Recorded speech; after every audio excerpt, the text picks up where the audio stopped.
สบายดีย้ำเสาร์เด้อพี่น้องเด้อมินีสนาง15มาเลาะตลาดหลักสามมาเลาะเบิ่งตลาดย้ำเสาร์เนาะ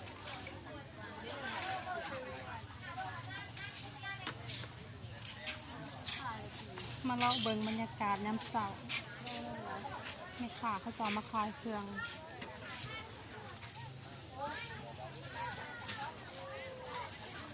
มื้อนี้วันเสาร์คนจะขายหลายแม่ค้าเขาจะเอาเครื่องมาขายหลายไหมเนี่ยเพราะมันเป็นวันผัก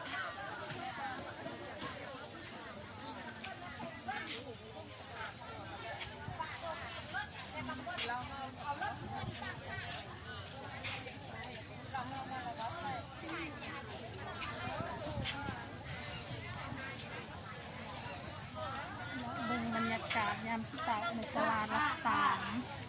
เมืองคาเฟ่เมืองขมวนเด้อ จกให้จกได้บางห้าบาทได้เขาก็มาอารมณ์ดีแม่นบอก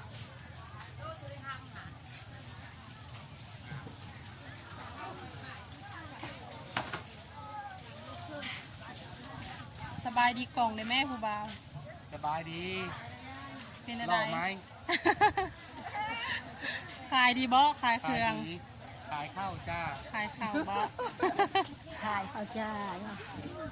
มีข้าวมีห ข่าวมีห้ามครบทุกอย่าง ำ เนาะ มีพักบ้งครับ มักเฮ็ด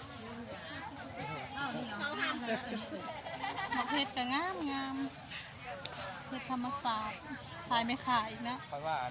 ผู้ขาย ไม่ขายคนงาม พันกีบเพราะว่า ลด4,000 กีบ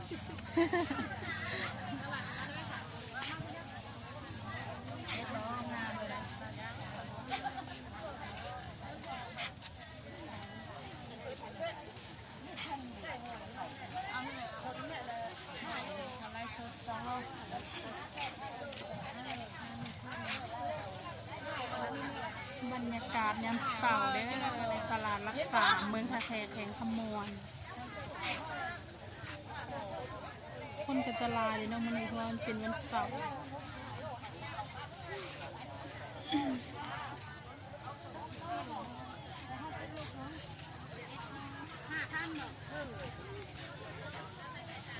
นี่ค่ะซื้อมะกอก ได้เลยเด้อ เบิ่งลูกโตกันกองเท่าไรโตเนี่ย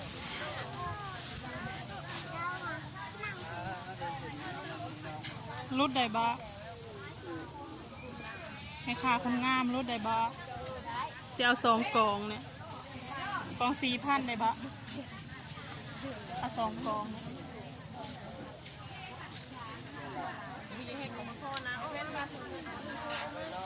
ลูกโตได้พี่น้องได้เลยเอา2 กองเลย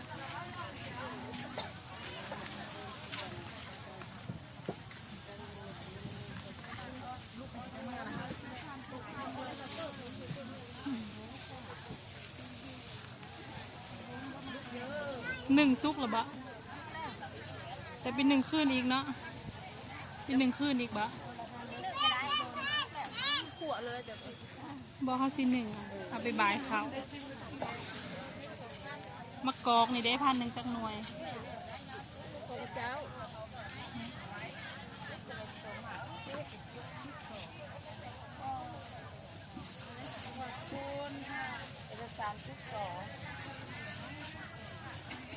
จ่ายเด้อ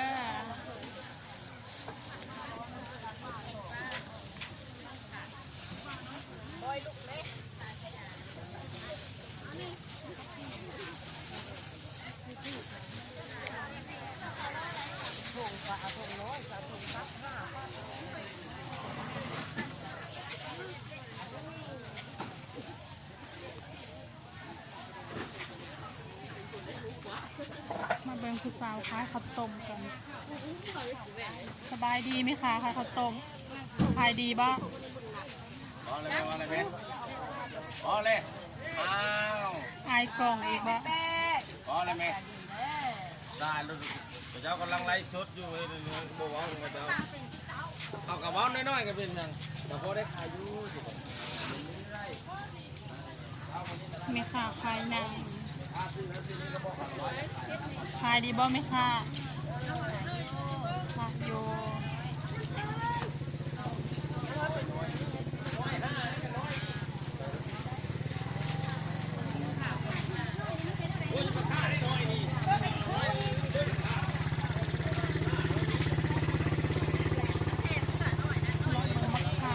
จะมีมะขาม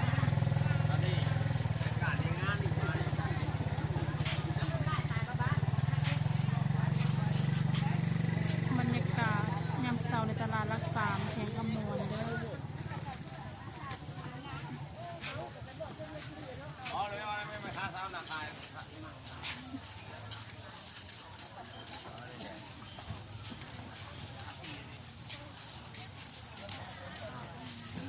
ไม่ซาปี4 ปีไม่ช่องพ่อ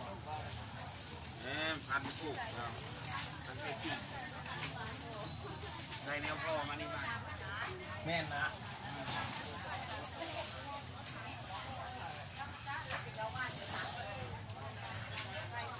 สนางว่าบุกเก่งเลยพี่น้องเลยสนางหาจะเห็ดสนางบุษางว่าเพราะว่าสนางกับบริเฮียนเลยเนาะว่าบุกเก่งว่าบริลายเป็นแมนหัวขาวน้องขาว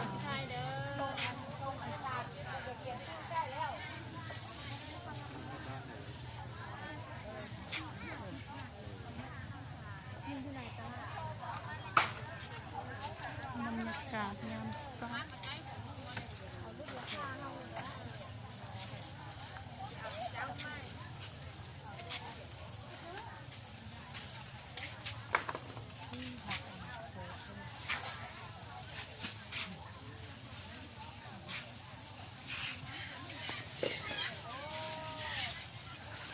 เท่านี้เด้อพี่น้องเด้อสนางที่เขาคิดไปก่อนฝากเป็นกำลังใจให้ซองสาวนางเลยเด้อฝากซ่องเลยเด้อฝากกดติดตามให้เด้อ